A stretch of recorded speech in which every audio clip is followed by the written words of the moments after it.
तो साथियों नमस्कार, जय हिंद। आप सभी को आपके सामने हम एक नया वीडियो लेकर आए हैं जिसमें आपको विज्ञान का एक कक्षा 10 का बहुत ही अच्छा टॉपिक बताऊंगा। यह प्रश्न कक्षा 10 में भी आता है, 9 में भी आता है, 7 और 8 में भी आता है।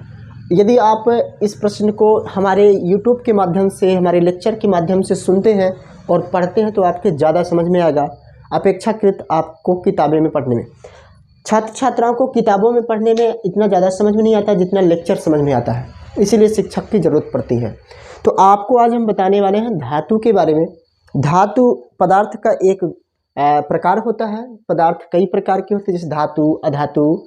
तो ये विज्ञान विषय का एक बहुत ही अच्छा प्रश्न है। धातु, धातु का पहला गुण होता है धातुएं कठोर होती हैं। धातुएं कठोर होती हैं,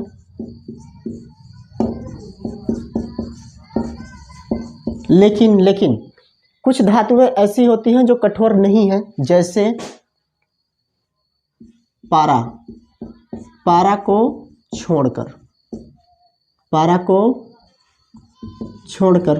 यानी कि पारा को छोड़कर सभी धातुएं कैसी होती हैं? कठोर होती हैं। क्वालिटी नंबर 2, इसका गुण दूसरा, धातुएं चमकदार होती हैं। धातुएं चमकदार होती हैं। आपको सेम परीक्षाओं में लिख देना है। धातुएं कठोर होती है पारा को छोड़ करके, धातुएं चमकदार होती हैं यानी कि चमकता है, तभी धातुओं के सोने, जैसे सोने का जेवरात बनाते हैं, चांदी के जेवरात बनाते हैं, यानी कि जो गहने बनाए जाते हैं धातुओं के बनाए जाते हैं। धातुओं के बनाए जाने का सबसे बड़ा कारण है धातुएं कैसी होती हैं? चमकदार होती है, शाइनिंग होता है धातु में। चमकदार होने का क्या कारण है? चमकदार होने का कारण कॉन्सेप्ट बता रहा हूँ। इसका कारण होता है कि उसमें प्रकाश का पूर्ण परावर्तन होता है, यानी कि प्रकाश उसमें जाता है और परावर्तित होता है, इसलिए वो चमकदार होती है। ये अलग कॉन्सेप्ट है। तीसरा गुण है धातुएं आघातवर्ध होती हैं। आघातवर्ध होती है। आघातवर्ध का क्या मतलब है ये भी बता दो। जैसे मान लीजिए आप प्रश्नोत्तर याद करते हैं तो ये लिख देते हैं, पढ़ते हैं धातुएं आघातवर्ध होती हैं, टीचर पढ़ाया आपने पढ़ लिया, लेकिन इसका वास्तविक मतलब क्या है ये बता रहा हूँ।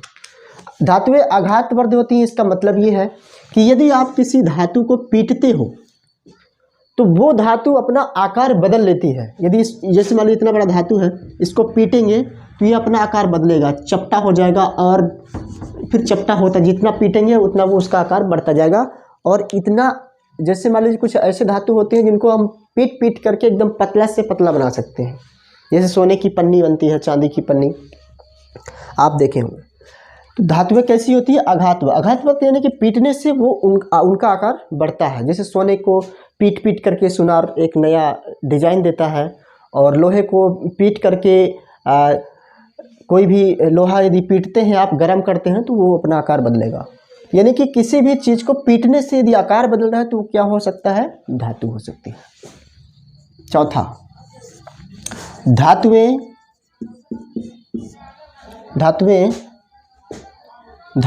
धातुओं में, ऐसा लिखो, धातुओं में तन्यता का गुण पाया जाता है। ऐसा भी लिख सकते हैं कि धातु तन्य होती है। तन्यता का गुण का क्या मतलब है? याद तो कर लिया, धातुओं में तन्यता होती है, आप याद कर लिए, पर इसका मतलब क्या है? मतलब बता रहा हूँ। तन्यता का मतलब होता है कि किसी भी धातु को आप यदि खींचते हो तो वो पतले से पतले तार में परिवर्तित हो जाए। जैसे मान लीजिए जो आपके घर में विद्युत में तार यूज होता है, एल्यूमिनियम का, और कुछ जगह सोने का भी तार यूज होता है, जैसे मोबाइल फ़ोन वगैरह में। तो यानी कि पतला से पतला तार। आज तक का रिकॉर्ड है कि 1 ग्राम सोने से 2 किलोमीटर तक का तार बनाया जा चुका है, यानी कि बहुत पतला। 1 ग्राम सोने में 2 किलोमीटर का तार बहुत पतला, बाल से भी पतला होगा। तो यदि किसी धातु को खींच करके लंबा किया जा सके, एकदम पतला से पतला तार में उसको बदला जा सके, तो वह गुण क्या गुण कहलाएगा? तन्यता का गुण कहलाएगा। और ये सबसे ज़्यादा सोने में पाया जाता है। हालांकि और धातुओं में भी होता है, लेकिन सोने में सबसे ज़्यादा होता है। तो धातुओं में कैसे गुण होती है? तन्यता का गुण पाया जाता है। और 5वां नंबर, धातु विद्युत और विद्युत एवं ऊष्मा की सुचालक होती है।